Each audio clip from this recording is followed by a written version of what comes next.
Let's talk more on Crimea's push for independence from Ukraine and the international tensions surrounding that situation with Michael Emerson from the Center for European Policy Studies. It's good to have you with us here on RT. Sir, you're live. Why are Western governments refusing to recognize Crimea's push for independence? Well, the case is not justified. The Kosovo case has been mentioned, I hear, in your program already. Secession is only justified when a grave injustice has been inflicted upon the population. And no such injustice has been inflicted upon the Crimean population by Kiev, as in the case, contrary to the case of what Milosevic was doing in Kosovo. But the Crimean people do not want to recognize a government that they themselves did not vote for one, and a coup that just happened and left them hanging in the hands of what they seem to think are fascists and mobs. And if they have a right to self-determination, which is enshrined in the UN Charter, why can't they do that? Why do they need to they've already justified the fact that they do not want to be a part of this new system that took place in Ukraine under the new leadership or the self-imposed leadership? Well, in posing your question, you used the term fascists in Kiev. I mean, this is utter rubbish strategically. This is really absurd propaganda coming out of the media. The new leadership in Kiev, Mr. Yatsenyuk, who was in the UN Security Council yesterday, is a very reasonable man and a good Democrat. He is not a fascist, and he's not controlled by fascists.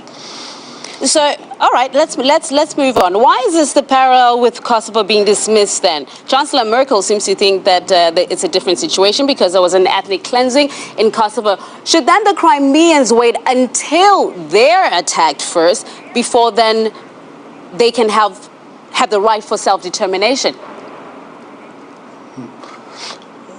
Well, as I've already mentioned, I mean, the Kosovo case was one in which Milosevic was attacking Kosovo with a view to ethnic cleansing, mass deportation, and virtual genocide. That is not what is happening in Crimea.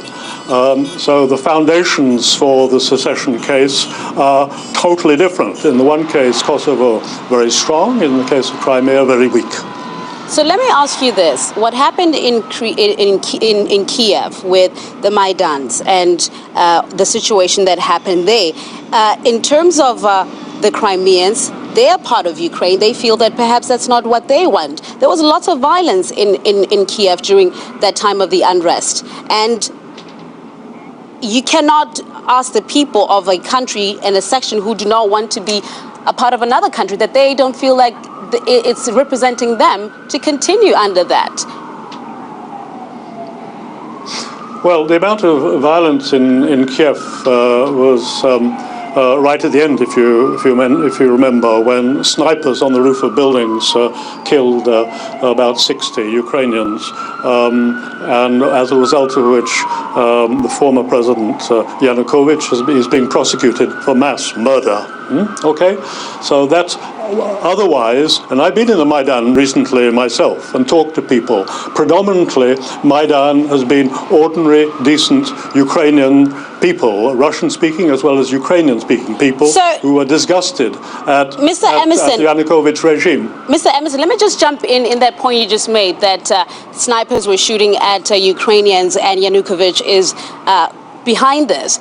In actual fact, we heard a taping that was released recently that the Western media did not even play, did not even mention, that one of the ministers talking to one of the EU ministers said that the people in Maidan who may possibly be responsible for this, and it is not Yanukovych. Those were his words that came out of his words.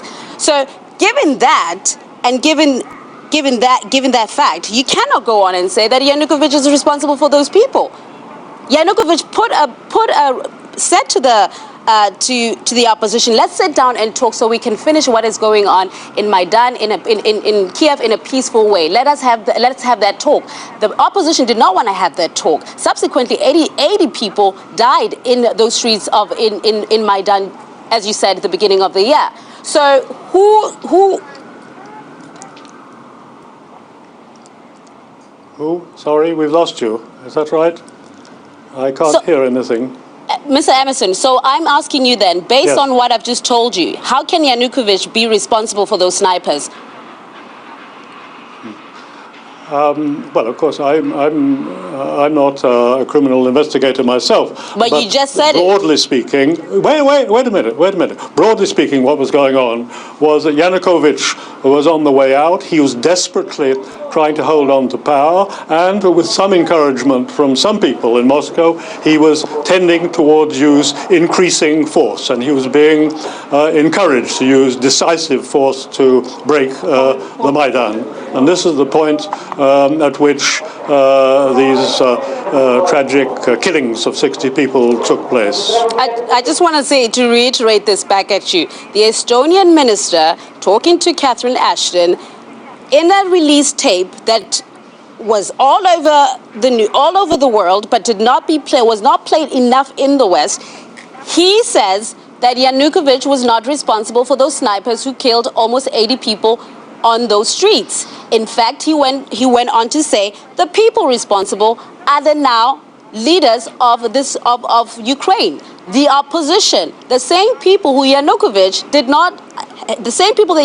had asked to sit down with him and have some kind of diplomatic talk so they can finish what was going on those streets in Ukraine.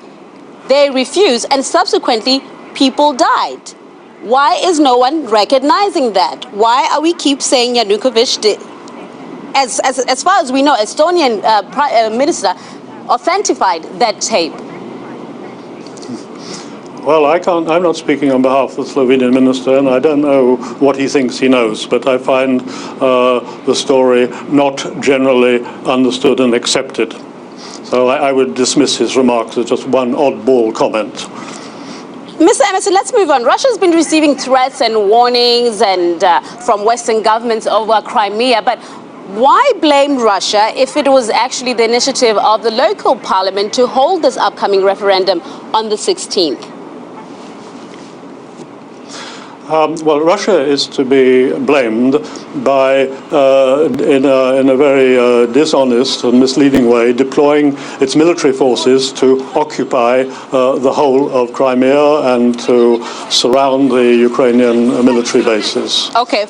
So that's no good.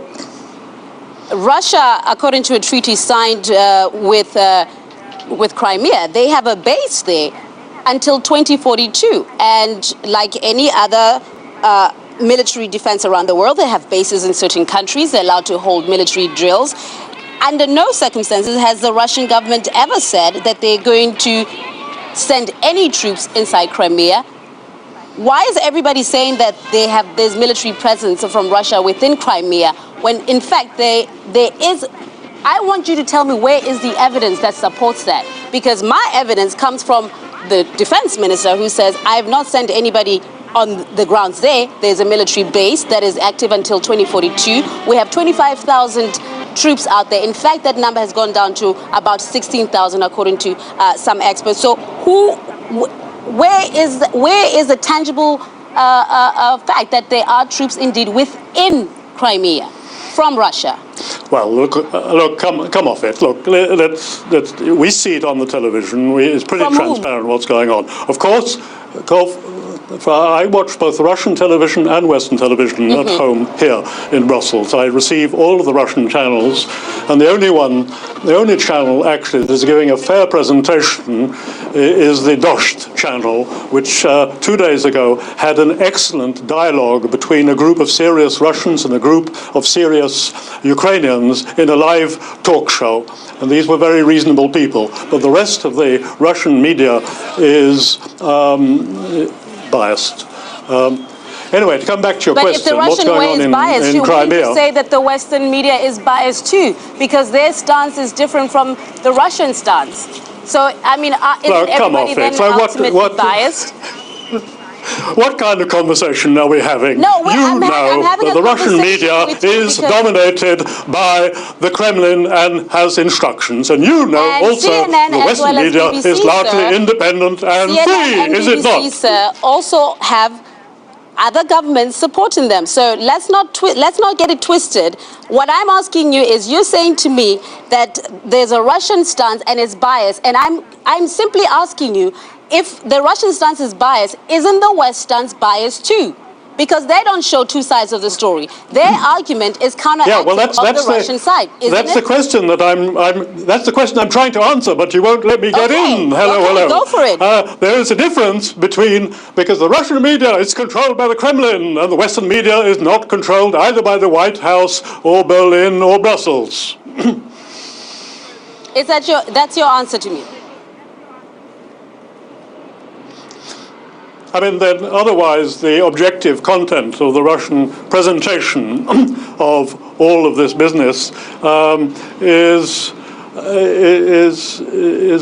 propaganda of the worst and most primitive type. I have some Russian friends Mr. who said thank you very much for taking time out to it was done much better under Brezhnev's times. Thank you very much for taking time out to talk to me and sharing your views with us. We appreciate it here on RT International. Thank you so much, sir. Okay. Right, for a closer look into the deep divisions within Ukrainian society, head to our website at rt.com, where we explain why the majority in Crimea reject the self-appointed leaders in Kiev.